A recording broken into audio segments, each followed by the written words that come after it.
Ég heiti Valur Þórarinsson, ráðgjafi hjá Væs og ætla hér á eftir að fara yfir síðasta hluta í kynningu á hafnakerfi sem eru fyrirspurnir og skýrslur. Við getum verið með fyrirspurnir á skip, þar að segja hvað skipið er búið að koma oft og hvaða hefur verið rukkað Við getum verið með fyrirspurnir á skipakomur, þar að segja séð einstakar skipakomur.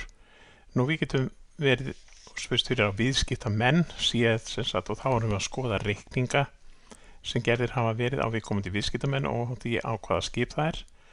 Og síðan er til hafnateningur og ég ætla að kynna ykkur aðeins notkun hans og hvernig við getum nota hann með Excel. En við skulum byrja inn í Navision. Þá erum við komin enn einu sinni hér inn í hafnarstjóra og við skulum fara inn í hafnakerfið og kíkja á það sem við erum með hér undir skipaskrá. Við erum hérna inn í skipaskráni og þá sjáum við hérna aftast skip fjölda koma, hversu oft hvert skip hefur komið í höfn. Og því sjáum við að það er nú kannski ekki oft hérna vegna sem þetta er bara grunnur sem við erum að nota núna. Og ef við smellum hér þá sjáum við þessa komu. Ef það væru tvær eða fleiri þá myndum við sjá þessar línur hérna sem er að ræða. Nú við getum hérna farið inn, tvísmelt hér á komunúmerið og þá erum við komin inn í komuna. Þannig hér sjáum við hvernig þetta lítur út, hvað var skráð hérna, hvenær skipið kom og hvenær það fór og hér sjáum við sölureikningin sem var gerður á þessa komu. Og ef við smellum hér þá opnum við sölureikningin. Þannig að við getum rakið í rauninni allt hérna í gegnum þetta, allt sem að gerist inn í hafnakerfinu. Nú þetta á við allar komur. Við vorum með hérna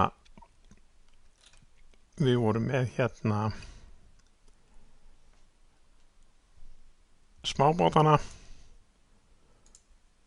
og þá er þetta það sem við erum að ræða. Hér erum við með þennan bát og við getum smellt hér á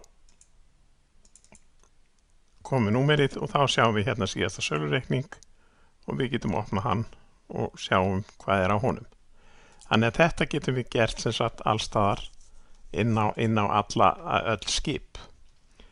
Nú við getum líka verið hér inn í reikningsfært og þá værum við hér kannski með nokkra síður yfir það sem búið væri og þá við getum með sama hætti farið smellt hér á komunúmerið og sé þessar upplýsingar það hvenær þetta skip, hvenær það kom og hvenær það fór, eða við getum flett beint upp á reikningnum sem er hér aftast og þá getum við séð nákvæmlega hvað var rukkað í þessari komu. Þannig getum við rakið okkur í gegnum allt það sem er inn í hafnakerfinu og séð nákvæmlega hvað er að ræða. Nú en það er meira sem við getum gert. Og með kerfinu, tilraunarkerfinu eru til teningar og ef við skoðum hvað við getum gert þar eða hvað þeir geta gert fyrir okkur, þá erum við fyrst hér inni með það sem við erum búin að taka út hérna. Við erum að taka út hérna á einstaka eigendur og þá erum við hérna með bátana eða skipin og við sjáum hvað hafa verið marga daga í höfn eða marga klukkutíma. 2016, 2017. Nú ef við viljum sjá nánar þá getum við séð hérna, ef við smellum hérna á 2018 þá sjáum við það að í apríl og maí hefur það verið og ef við skoðum apríl þá það 16.4. kemur það og svo 19.4. sem að bara eitthvað, stoppar eitthvað stutt og hérna 8. maí og 12. maí. Þannig getum við sem sagt séð og skila til dæmis útgerðum yfirliti yfir það hversu margir viðlegu dagar eru hjá viðkomandi útgerð á árinu eða á tilteknum tímabili. Nú, við getum líka séð hérna hvað það eru margir viðlegu eða margir dagar eftir tegundum skipa og við erum með þetta líka hér. Þannig hér sjáum við 2015, 16, 17 og 18 og hérna sjáum við farmskip, komufjöldi farmskipa og dagar í höfn, komuskipi innlendra farmskipa, þau eru nú ekki mörg lengur. Hérna eru olíuskipin, hérna eru ferjur, hérna eru fiskiskip og erlend fiskiskip, rannsóknarskip og svo framvegis, og skemmtiferðaskip. Þannig að hérna hafið þið yfirlit yfir allt það sem hefur gerst í höfninni. Og ef við skoðum hérna nánar 2017, þá sjáum við hvað að gerast í hverju mánuði. Á hvaða tíma þessar komur eru. Nú, þetta sem sagt annað, þetta það sem við getum verið með sem sagt svona fyrirspurnir á. Síðan getum við verið með fjárhagsfyrirspurnir líka. Og ef við skoðum aðeins hérna, þá erum við hér með sem sagt skjal sem að getur sýnt okkur rekstrarreikningin og tekjugreiningu og svo framvegis.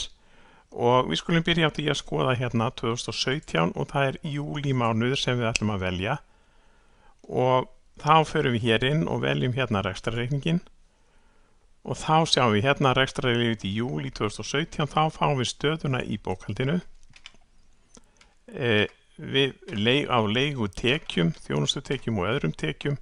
Við fáum áætlunina, við fáum mismunin á sem sagt áætlun og bókhaldi og við fáum hérna síðasta ár og hver breytingin á milli ára.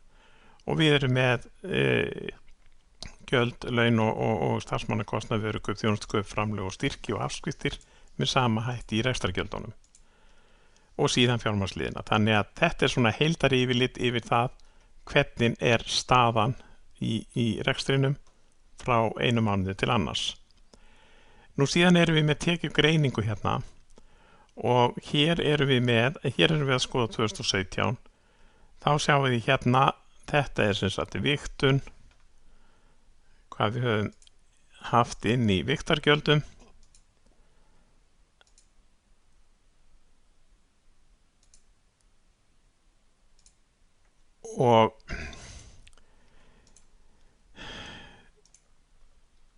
Og við getum farið hér, séð hérna lestargjöldin, lestar- og bryggugjöld. Þá sjáum við hverjir eru tekjurnar af hverju einu.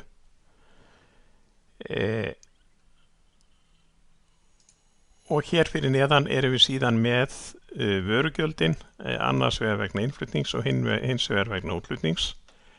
Nú, við getum verið að skoða þetta, hérna erum við að skoða þetta fyrir árið 2017. Ef við vildum sjá samsvarandi tölur fyrir árið 2016 þá koma þær hér. Og ef við viljum sjá hérna til viðbótar ágúst, september og október, þá bætum við því við með því að merkja þessa mánuði í viðbót. Nú, við getum líka sagt hérna, ég vil ekki gera þetta svona, ég vil taka þetta út.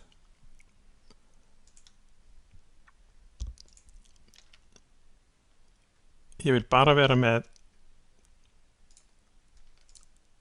júlí, en ég vil sjá júlí í 2016 og 17.